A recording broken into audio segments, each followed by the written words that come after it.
নমস্কার বন্ধুরা, শর্মার রান্নাঘরে আপনাদের সকলকে স্বাগতম। আজকে নিয়ে এসেছি কুমড়ো পাতা দিয়ে রুই মাছের পাতুরির রেসিপি। আমরা অনেকেই কলা পাতা দিয়ে ভেটকি মাছ বা অন্যান্য মাছের পাতুরি খেয়েছি, তবে এইভাবে কুমড়ো পাতা দিয়ে রুই মাছের পাতুরি করে দেখুন, এটা কিন্তু খেতে অসম্ভব সুন্দর হয়। তাহলে চলুন দেরি না করে শুরু করে ফেলি আমাদের আজকের রেসিপি। প্রথমে এখানে আমি 3 পিস রুই মাছ নিয়েছি। রুই মাছটাকে আমি ভালো করে ধুয়ে নিয়েছি। এটা মিডিয়াম সাইজের রুই মাছ। এরপর এর মধ্যে আমি দিয়ে দিচ্ছি সামান্য লবণ আর দিয়ে দিচ্ছি সামান্য হলুদের গুঁড়ো। লবণ আর হলুদ গুঁড়ো দিয়ে এবার খুব ভালো করে আমি মাছের সাথে মাখিয়ে নেব। আমি এখানে 3 পিস রুই মাছ দিয়ে করছি, আপনারা আপনাদের পরিমাণ অনুযায়ী এটা বাড়িয়ে কমিয়ে নিতে পারেন। দেখুন এখানে আমার মাছের গায়ে ভালো করে লবণ আর হলুদ মাখানো হয়ে গেছে। এরপর এটা আমি সাইডে রেখে দিচ্ছি। এখানে আমি কয়েকটা কুমড়ো পাতা নিয়ে নিয়েছি। কুমড়ো পাতাগুলো একেবারে কচি কুমড়োর পাতা। কুমড়োর ডগের দিকে যে পাতাগুলো থাকে সেগুলো নিতে হবে। বেশি পাকা পাতা নিলে পরে কিন্তু এর শিরাগুলো মুখে ঠেকবে আর এটা কিন্তু খেতেও ভালো লাগবে না। তাই অবশ্যই ডগের দিকে কচি কচি কুমড়ো পাতা নেবেন।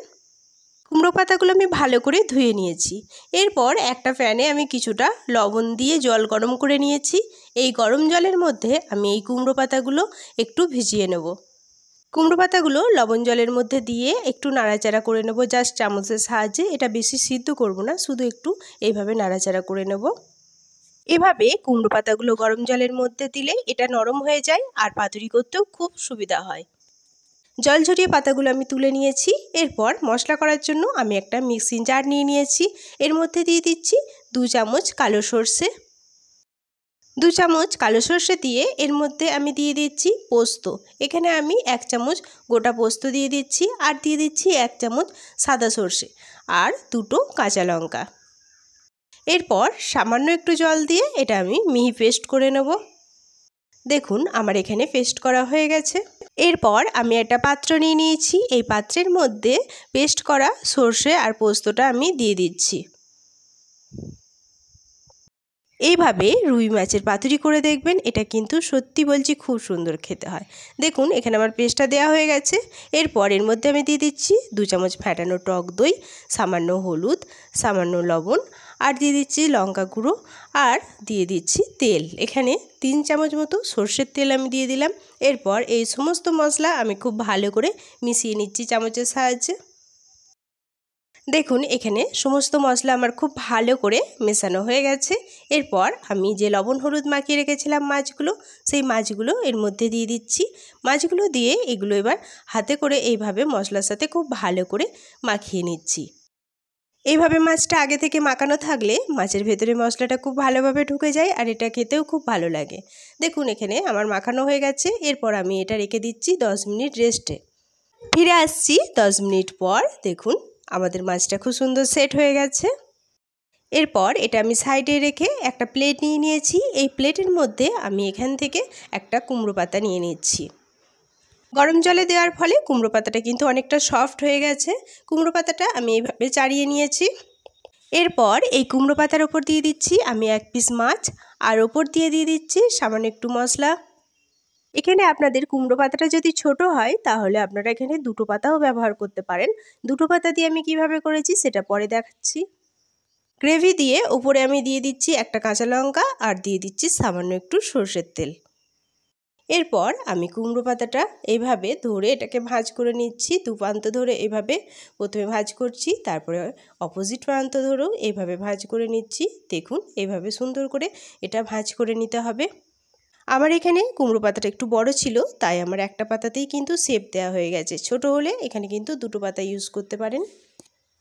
দেখুন আমি যেভাবে এটা শেপ দিয়ে নিচ্ছি ঠিক এইভাবে শেপ দিয়ে নেবেন। আমার এখানে একটা শেপ দেওয়া হয়ে গেছে সুন্দর করে। দেখুন এটা একেবারে সুন্দর করে শেপ করা হয়ে গেছে। এবার এটা আমি একটা পাত্রের মধ্যে সাইডে রেখে দিচ্ছি। এরপর আবারও একটা শেপ দিয়ে দেখাই। দেখুন এখানে আমি একটা ছোট নিয়েছি কুমড়ো পাতা, ওই জন্য এটা আমি ডবল দিচ্ছি। 2টো কুমড়ো পাতাকে এইভাবে আমি পরপর সাজিয়ে নিয়েছি। এরপর এর মধ্যে আমি দিয়ে দিচ্ছি 1 পিস মাছ। মাছটা আমি 2টো কুমড়ো পাতার মিডিল অংশে দিচ্ছি। দেখুন এইভাবে আমি মাছটা দিয়ে নিয়েছি। ওপর দিয়ে দিচ্ছি আবারও একটু গ্রেভি। গ্রেভি দেওয়া হয়ে গেলে আবারও আমি উপর দিয়ে দিচ্ছি একটা কাঁচা লঙ্কা। কাঁচা লঙ্কা দিয়ে আবারও দিয়ে দিচ্ছি সামান্য একটু সর্ষের তেল। তেল দিয়ে এবার এটাকে আমি মুড়ে নেব। এই পাতুরি করতে করতে সকলকে আবারও সেই একই কথা মনে করিয়ে দিই, যারা আমার চ্যানেলে নতুন প্লিজ প্লিজ প্লিজ আমার চ্যানেলটি একটু সাবস্ক্রাইব করে আমার পাশে থেকে যাবেন। আর যারা অলরেডি করে রেখেছেন তাদের অসংখ্য অসংখ্য ধন্যবাদ।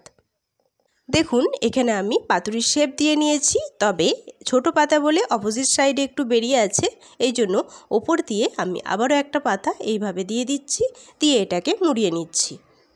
সামনেই জামাই ষষ্ঠী, আর এই ষষ্ঠীর দিনে এই রুই মাছের পাতুরি যদি একটি পদ হিসেবে থাকে তাহলে কিন্তু অসম্ভব সুন্দর লাগবে। দেখুন এখানে আমার আরও একটা শেপ দেওয়া হয়ে গেছে, এরপর আমার বাকি যেটা আছে সেটাও শেপ দিয়ে নেব। দেখুন এখানে আমার সবগুলোই শেপ দেওয়া হয়ে গেছে। এরপর একটা কড়াই বসিয়ে দিয়েছি ওভেনে।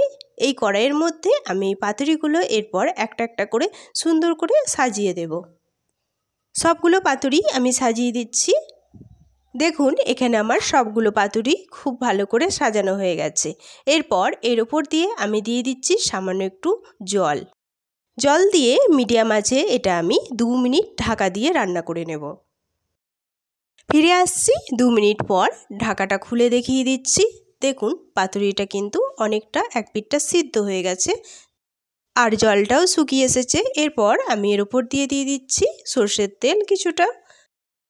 সর্ষের তেল দিয়ে লো আঁচে এই পাতুরিগুলো এক পিঠটা একটু ভাজা হওয়া পর্যন্ত ওয়েট করব। লো আঁচে আরও 1 মিনিট আমি এটা ভেজে নেব। এখানে আমার পাতুরিগুলো 1 মিনিট ভাজা হয়ে গেছে। এরপর আমি এগুলোকে উল্টে নেব। এই পাতুরিগুলো ভাজার সময় কিন্তু খুব নাড়াচাড়া করা যাবে না, তাহলে কিন্তু এর পাতাগুলো ছিঁড়ে যেতে পারে। খুব সাবধানে এই পাতুরিগুলো কিন্তু উল্টাতে হবে। দেখুন এখানে আমার পাতুরিগুলো উল্টানো হয়ে গেছে। উল্টে অপর পিঠও আমি ভালো করে ভেজে নেব। এইভাবে পাতুরি করলে পাতুরির মাছটা যেমন খেতে সুন্দর লাগে, সেইরকম এই কুমড়ো পাতাগুলো খেতেও কিন্তু অসম্ভব সুন্দর লাগে। দেখুন লো আছে আমি আবারও পাতুরিগুলোর অপর পিঠটাও ভেজে নিয়েছি। এখানে আমার পাতুরি ভাজা কমপ্লিট হয়ে গেছে। এরপর আমি এই পাতুরিগুলো তুলে নিচ্ছি। আপনাদের কাছে যদি কুমড়ো পাতা অ্যাভেলেবেল না থাকে তাহলে আপনারা লাউ পাতাতেও কিন্তু এই পাতুরিগুলো করতে পারেন। এই পাতুরিগুলো কিন্তু তাতেও খেতে খুব সুন্দর লাগে। দেখুন পাতুরিগুলো আমি এক এক করে সব একটা প্লেটে তুলে নিয়েছি। তুলে নিয়ে সুন্দর করে পরিবেশন করে নিচ্ছি। আমাদের গরম গরম রুই মাছের পাতুরি কুমড়ো পাতা দিয়ে একেবারে রেডি খাওয়ার জন্য। দেখুন পাতুরিগুলো কিন্তু খুব সুন্দর কুক হয়েছে আর পাতাটাও কিন্তু খুব সুন্দর মুচমুচে হয়ে গেছে। এখান থেকে একটা পাতুরি খুলে দেখায় যে এটা কত সুন্দর হয়েছে। গরম ভাতের সাথে এই রকম একটা রুই মাছের পাতুরি থাকলে পরে এক থালা ভাত নিমেষেই খাওয়া হয়ে যাবে। আর রুই মাছের এই পাতুরি যদি আপনি একবার খান তাহলে রুই মাছের অন্য কোনো পদ খাওয়া আপনি ভুলে যাবেন। দেখুন খোলা হয়ে গেছে, এটা কত সুন্দর হয়েছে দেখুন পাতুরিটা। এখান থেকে আমি একটু মাছ ভেঙে দেখিয়ে দিই যে মাছটা কতটা সুন্দর সিদ্ধ হয়েছে।